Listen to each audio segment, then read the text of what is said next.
Good afternoon, Ryan. Just kick us off with some team news, availability for tomorrow. Pretty similar to last week, to be honest. We've got a few that are touch and go for the weekend, but yeah, we're in a good place. I think there's a sort of frustration from some fans at the moment that the side are quite unpredictable. You never really know what you're going to get with Spurs. Terrible start at Anfield, and then you come back, and then sucker punch at the end, much more organised against Palace, and then last weekend again a bit of a question mark. It feels a bit like 2 steps forward, 2 steps back at the moment, doesn't it? No, I wouldn't necessarily say that. Yeah, we have been inconsistent probably all season on the pitch, but then I guess also sometimes off it as well. And I sort of said in these last 2 or 3 weeks, and I've remained pretty consistent that if you act a certain way and you stick to it and you really believe in what you're doing and continue to work that way, then that transfers onto the training pitch. And that's where we are at the moment. We're working consistently here, and we're definitely doing that. We know we're doing that. And I guess the final thing and the most important thing is the games at the weekend. You've made it pretty clear that you would like the job permanently. You feel you're ready for it. In the very back of your head, is there at all a concern that 31 years of age, having your dream job, there's nowhere really you can go after that? No, not at all. Listen, I've said that I feel ready to help this club in this moment, and I absolutely do. I trust my team. I trust the people at this club, and of course those decisions are the club decisions. But I remain confident in who I am and who my coaching team are as people, and I really feel like we have a good connection with this club, the players, and we can have impact in this short space of time. And of course, going forward, that's things that are in the future. Not really on my mind at this moment in time. We're just trying to create something right now, and we've tried to do that. I think we're doing okay at that, but of course it's important that we get results on the football pitch. Have you had any players in particular, and obviously you're very close with Harry, say to you, Gaffer would love you to get the job permanently?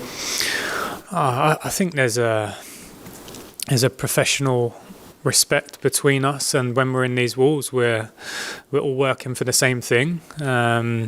With Harry, with other players as well, and I think that's probably one of the most important messages that I've tried to get across to not only the players but the staff members and everyone coming here, that we're working for this football club and we all need to be working for this football club, and in order to be successful we all need to be together and buy into something, otherwise it can become difficult. So hopefully that will continue to happen in the next 10 days and also going forward as well. I think that's really important. If it is somebody to come in, would you want to stay on and be part of his backroom staff again, or at that stage do you need to maybe consider going somewhere else, having a coaching team somewhere else? Yeah, like I said, I'm really not thinking about next season, because if my attention goes to 6-7 weeks time, then I'd be very stupid to take my eye off the ball now. I'm aware of the situation now. I know me and my team are doing the best we can, and I think we're doing good. And then whatever happens in the summer and next season, there is definitely decisions to be made. But at this moment in time, we don't know what they will be. Jake. Hi. You said a couple of players are touch and go. Do you mind saying who? No, obviously we had a couple that were out last week that couldn't make the squad, and we're assessing them day by day. We've got a session in a minute, so yeah, we'll see. Okay.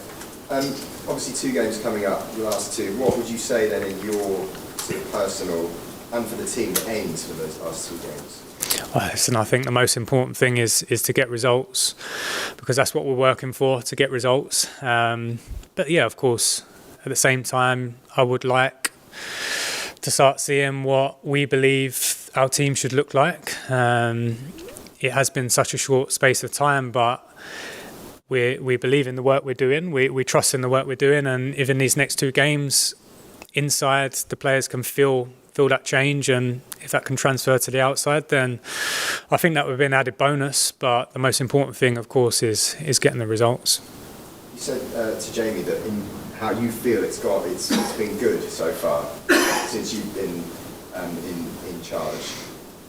That is because the question from that would be why? What's been good in your opinion? Listen, I believe in the way I work. Me and my team. I I have more belief now than I've ever had in my life that what we're doing, and for this football club as well, the environment, the feeling we want to try to create here, I believe in that. I believe in it so much, and that's probably where it's coming from.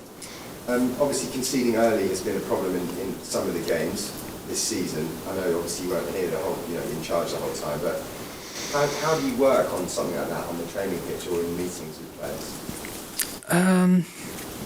Obviously, it's a tough one because it's been quite a common trend the whole season, not just in recent weeks, but the whole season. And I just go back to the consistency. When you have the solid foundations and you're a team and you're strong, then it can happen. It can happen in football, but probably it happens less. And I think going forward, that has to be the thing. That a team that's working together, that's strong, and a football club that's strong, then it probably happens a bit less. Thomas Frank's had a lot of good press, plaudits since taking over at Brentford. Is he maybe an example of someone like you who's up and coming would look at and go, actually that's kind of how I want to do things, like he's done? And of course, I respect him massively. Like I respect any head coach or any manager, because it's a big ask.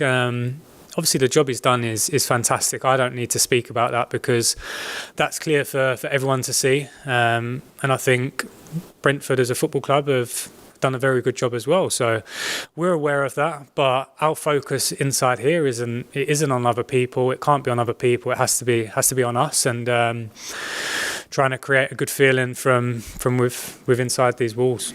Obviously, they'll be missing their front man, their star man tomorrow. So surely, as far as you look at Brentford and how to prepare for them, it's got to be a different proposition without Ivan Toney in that team. It changes some things, but probably their biggest strength is they are a team. They've shown that they're a strong team. Regardless of who's playing, they have a very clear identity, and they play to that. So yes, of course, they have an individual that isn't playing, but that doesn't change in terms of our preparation for the game. Just lastly, it's obviously the last home game of the season. Message to the fans ahead of the game.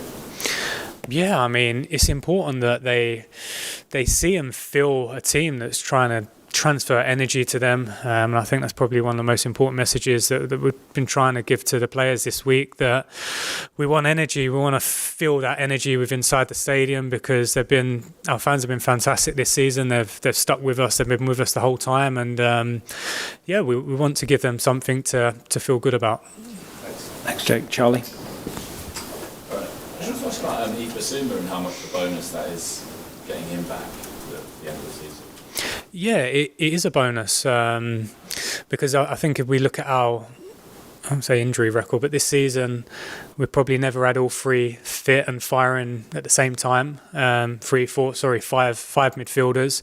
And I'll go to the front half players as well. There was periods in the start of the season where Richie was injured, and then he'd come back and Decky was injured. So to create that competition and that drive from the training pitch has probably been missing at times this season. Obviously, Yves back now. We've got Skippy, we've got Pape, Pierre, Rodrigo's out. So ideally, you have all of them fit, firing, and you can really drive that in training. But of course, we signed Yves last summer transfer window, and we believe in him. And he's coming to the stage of the season now where he's back, and I think he's someone that we hope in the next couple of games, if he's selected to get on the pitch, can bring that energy. Do you think he could start? Is he ready physically?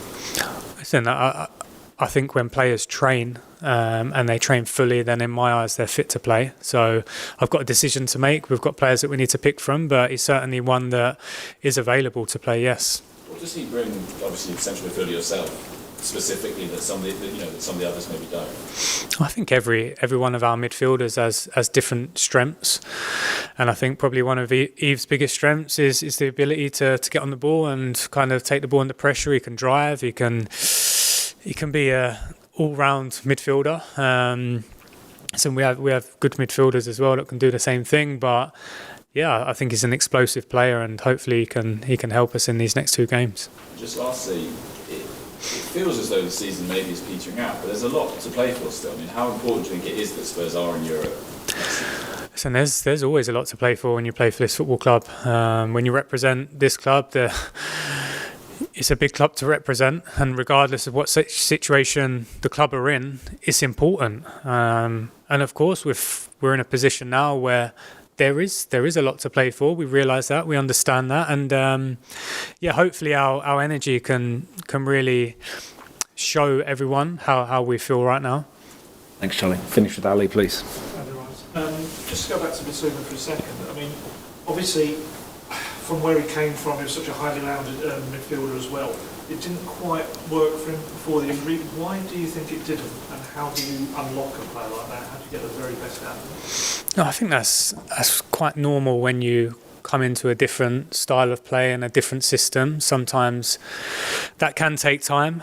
We probably see it with players that come from overseas that they need to adjust a little bit to the Premier League, but the same goes to an English player or someone who's been playing in the Premier League to have to adjust to a new team and a new style of play. Obviously, he's had a few injuries this season as well, which have probably halted that progress. But listen, there's 2 games now, and I can feel the excitement from him on the training pitch that he's back out there, he's playing, and he feels like he can help the team. So hopefully he can do that. Another player, Clement Longley, obviously only on loan at the moment. If you have any say, I'm not saying that you do or don't, but would you advise the club to try to keep him permanently? So these conversations, I'm sure, will happen in the summer. Right now, it's not on my mind, but what I will say about Clem is he's the type of character we want around the training ground. He's professional, he does it right, he's vocal as well, and the more people like that we can keep hold of and get in, then the more beneficial it is.